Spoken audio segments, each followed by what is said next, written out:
my name is Sanjana and our group is going to present a topic on defective goods and product liability. So in our daily lives, we use different products such as mobile phones, electrical appliances, medicines, vehicles and other products.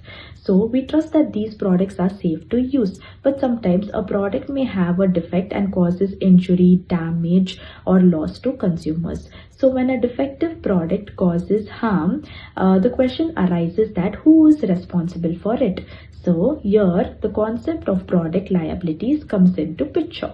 So now I will explain what product liability is, why it is important and who is responsible for it. So firstly, what product liability means? Product liability refers to the legal responsibility of manufacturer or sellers when the product they produce or sell is defective and causes injury or loss. So in simple words, if the product is not safe to use and if it harms someone, when it is harmful for someone, the company is responsible for it. So that is all about product liability. So now that we understood what product liability is, now let us look into the goal of product liability law. The goal of product liability law has three main points. So the first aims to ensure that the consumers are protective from unsafe products. The second is to compensate consumers from injury and loss. And the third one is to ensure that product safety through proper testing. So these are the 3 points of goal product liability. So now let us look into who is liable. So it applies to the entire chain of distribution that includes manufacturers, retailers and the wholesalers. So to conclude, I tell that product liability law helps protect consumers and ensures that companies take responsibility for defective products. So to continue more about product liability and defective goods, my team members will explain. Thank you. Namaste everyone, myself Vinay. I am going to explain the three main types of product defects under product liability law.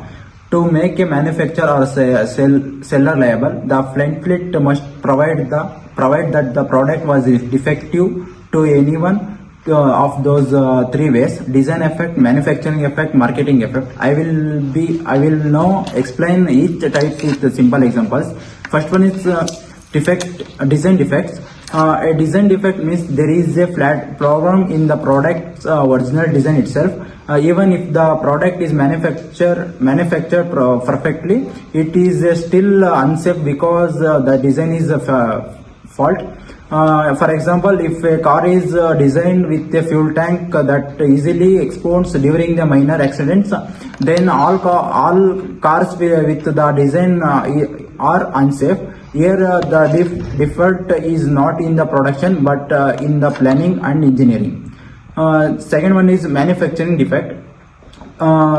This occurs when the product design is safe but something gone wrong during the manufacturing or assembling process.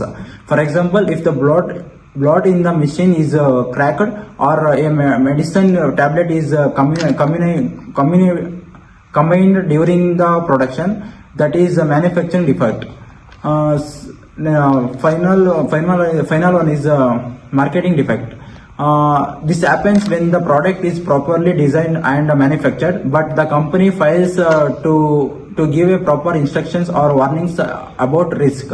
For example, if the chemical clearance is sold without warning that can causes a burns, or a machine does not mention serious side effects, it becomes a marketing defect. Final conclusion is to enucleate product defect or classified into design defects, manufacturing defects and marketing defects. Providing any one of those is enough to establish a product liability under the law. Thank you. Of the liability in the product cases. The first one is negligence. Negligence, the customer must prove that the company does not taking a responsibility care while making the product. or selling the product. This means the company acts careless, not testing the product properly, using a low quality material, or ignoring the safety rules. And the second one is strict liabilities. And this is the most common rule of the product cases. Here, the customer does not need to prove the carelessness, they need to prove the two things. The first one is the product was defective, and the defective causes the injuries. For the example, Good morning, everybody. I'm Bharat. My topic is strict negligence and strict liability. I mainly focus on negligence. The focus is on the conduct of the manufacturers, specifically whether they act responsibly or breached a duty of care. And strict liability, here this is a focus on condition of the product itself, specifically whether its item is a defective or regardless of the manufacturer conduct. Here the burden of the proof, the negligence. The burden of the proof is high, as plaintiff must prove fault on the part of the manufacturer. If the manufacturer is the part is a manufacturer's, can prove we can seen as a negligence. Strict liability, the burden of the proof is lower, as the focus is slowly of the defect in the product. We got as a strict liability. What is we will see the duty of the care, the negligence. The plaintiff must show a breach of the duty of care owned by the manufacturer. Here the strict liability, the concept of the duty is care is irrelevant. The defective product is considered the primarily evidence. I have some legal advice. Here the information about the defective and liability of the product. Thank you. Hello everyone. Now I am going to explain about common defense and liability cases. When someone gets injured by the product, we often assume the manufacturer always responsible. But in reality, manufacturer is not automatically liable in every case. In product liability law, companies can raise certain legal defenses to protect themselves. Let's look at the most common defense used in a liability cases. The first most common defense, product misuse. The applies when a consumer used a product in a wrong way by the manufacturer. For example, if someone uses household appliance for the industrial purpose and gets injured, the manufacturer may not be held liable because the product was misused. Another impact defense is assumed of risk. This means the consumer know about the danger, understood the risk involved, still choose to use the product. For instance, if a product clearly displayed warning labels and users ignored them, the responsibility may shift away from the manufacturer. The state of limitations refers to the legal time and limit within which a claim must be filed. If consumer waits too long for an injury to file a lawsuit, the claim can be rejected even if the product was defective. This rule exists to ensure fairness and timely resolve of cases. The defense of alteration applies when product has been modified after it leaves the factory. If the user changes the repairs to product in the way causes the injury, the manufacturer may not responsible. This is because the product was no longer in original or approved condition. In conclusion, while consumer safety is an important liability law, also recognize fairness for manufacturers. Defense like product misuse, assumption of risk, state of limitations, and alternative help determine who is truly responsible in each case. Thank you. Hello everyone, I am Sangeetha. I'll be explaining about product recall and best practices for businesses through product recall. Imagine like you buy a product which you trust the most and later you find out that product is unsafe, and this is where product recall plays an important role. This product recall helps customer to protect, like protects customers, and also it helps in limited damages, and also it helps in businesses to hold accountably. And let's understand what is the impact of this product recall and best practices that company can follow to prevent this.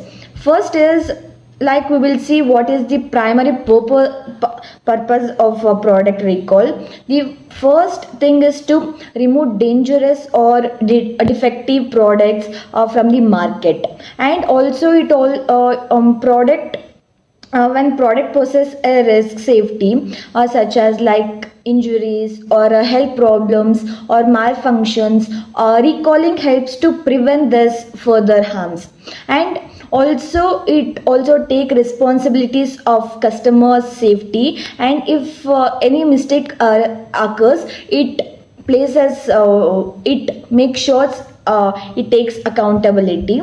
And we'll see voluntary versus mandatory recalls, where most product recalls are voluntary, and meaning is that companies initiative themselves and their own after identifying a defect, and they this proactive approach will help like to reduce issues and protect a brand reputation. And also, if however if company fail to act, government agency like FDAs or CPSCs can also enforce mandatory recalls to protect the public. Effect of this recalls on liability is that a recall does not automatically remove all companies legal responsibility for past injuries or the damages which have been caused. However, it helps to prevent like further incidents which occurs in a company, or also it also gains good faith or can reduce the penalties and lawsuit of the company. In many cases, acting quickly can help in long term legal and financial impact of the company. Best practices for the business can also will be like to reduce the risk of recalls, or business must also focus on preventions of these recalls. First is rigorous quality control ensures which defects are identified early through multiple testing stages. So multiple stages will be there for testing the product. Second is like preparing a clear documentation which helps in tracking the decisions, which helps in safety checks, and also required documentations. And third is effective labeling, which helps customer know about the potential risk or a proper usage of the product, or reduces misuse of this product. And finally, product liability, which helps to ensure that product of that companies is financially covered by legal cost or settlements.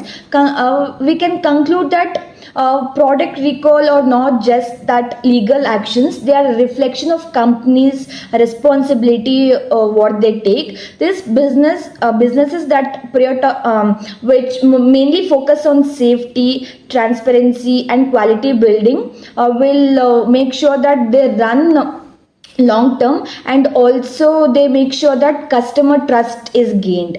Thank you everyone.